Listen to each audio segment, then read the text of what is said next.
बिहार चुनाव से पहले चुनाव आयोग ने बड़ा फैसला लिया है। चुनाव आयोग ने कुछ राजनीतिक पार्टियों पर बड़ा एक्शन लिया है। भारत निर्वाचन आयोग ने 334 गैर मान्यता प्राप्त राजनीतिक दलों को सूची से हटा दिया है। यानी ये राजनीतिक दल अब चुनाव नहीं लड़ पाएंगे।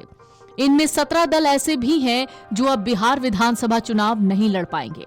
दरअसल ये पार्टियां बीते 6 साल से निष्क्रिय थीं और इनका अता पता ही नहीं था। भारत निर्वाचन आयोग ने 9 अगस्त 2025 को 334 पंजीकृत गैर मान्यता प्राप्त राजनीतिक दलों को अपनी सूची से हटा दिया। इनमें बिहार के 17 दल ऐसे हैं जो कभी चुनाव नहीं लड़ पाएंगे। आयोग का ये कदम जन प्रतिनिधित्व अधिनियम 1951 की धारा 29A के तहत उठाया गया है। इस नियम के मुताबिक दलों को पंजीकरण के समय नाम, पता और पदाधिकारियों की जानकारी देना अनिवार्य है। इलेक्शन कमीशन ऑफ इंडिया ने इन दलों को हटाने का मुख्य कारण उनकी 6 साल की निष्क्रियता और गैर मौजूद पते बताया। नियमों के मुताबिक कोई दल अगर 6 साल तक चुनाव नहीं लड़ता तो उसका पंजीकरण रद्द हो सकता है। बिहार में चुनाव आयोग की जांच के दौरान भारतीय बैकवर्ड पार्टी, क्रांतिकारी समाजवादी पार्टी और देसी किसान पार्टी जैसे 17 दलों के कार्यालय या तो फर्जी या फिर गायब पाए गए। बिहार से संबंधित जिन 17 राजनीतिक पार्टियों पर चुनाव आयोग ने कार्रवाई की है, इनमें पटना का भारतीय बैकवर्ड पार्टी, भारतीय स्वराज दल, भारतीय युवा पार्टी डेमोक्रेटिक, बक्सर की भारतीय जनतंत्र सनातन दल, सारण की बिहार जनता पार्टी, गया की देसी किसान पार्टी, भभुआ कैमूर की गांधी प्रकाश पार्टी, बक्सर की हिमाद्री जनरक्षक समाजवादी विकास पार्टी जनसेवक, पटना की क्रांतिकारी समाजवादी पार्टी, क्रांतिकारी विकास दल, लोक आवाज दल, लोकतांत्रिक समता दल, भगवानपुर वैशाली की नेशनल जनता पार्टी इंडियन, पटना की राष्ट्रवादी जन कांग्रेस, राष्ट्रीय सर्वोदय पार्टी, सर्वजन कल्याण लोकतांत्रिक पार्टी और जमुई की व्यवसायी किसान अल्पसंख्यक मोर्चा शामिल है।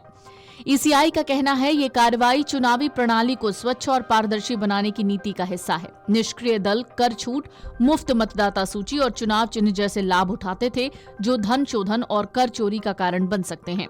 चुनाव आयोग ने इन दलों को कारण बताओ नोटिस जारी किए हैं और सुनवाई का मौका दिया, लेकिन 334 दल जवाब देने में विफल रहे। अब ये दल जन प्रतिनिधित्व अधिनियम की धारा 29B, 29C और आयकर अधिनियम 1961 के लाभों से वंचित होंगे।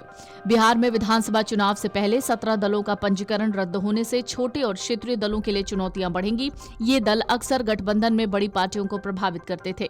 जानकारों का मानना है इससे वास्तविक दलों को अवसर मिलेगा, लेकिन कुछ का कहना है ये छोटे दलों की आवाज दबा सकता है। हालांकि प्रभावित दलों के पास एक मौका है कि वो 30 दिनों में अपील कर सकते हैं। बहरहाल मतदाता सूची की शुद्धता और चुनावी प्रक्रिया की विश्वसनीयता को ये बातें बढ़ाती हैं। ईसीआई ने हाल ही में बिहार में 65 लाख से ज्यादा मतदाताओं को सूची से हटाया जो मृत, डुप्लीकेट या अनट्रेसेबल थे। निष्क्रिय दलों को हटाने से फर्जी उम्मीदवारों और अवैध गतिविधियों पर अंकुश लगेगा, जिससे स्वच्छ चुनाव का रास्ता खुलेगा। वीडियो डेस्क अमरउजाला.com। अगर आप ये वीडियो YouTube पर देख रहे हैं तो हमारे चैनल को सब्सक्राइब कर बेल आइकन दबाएं और Facebook पर देख रहे हैं तो हमारे पेज को लाइक करें।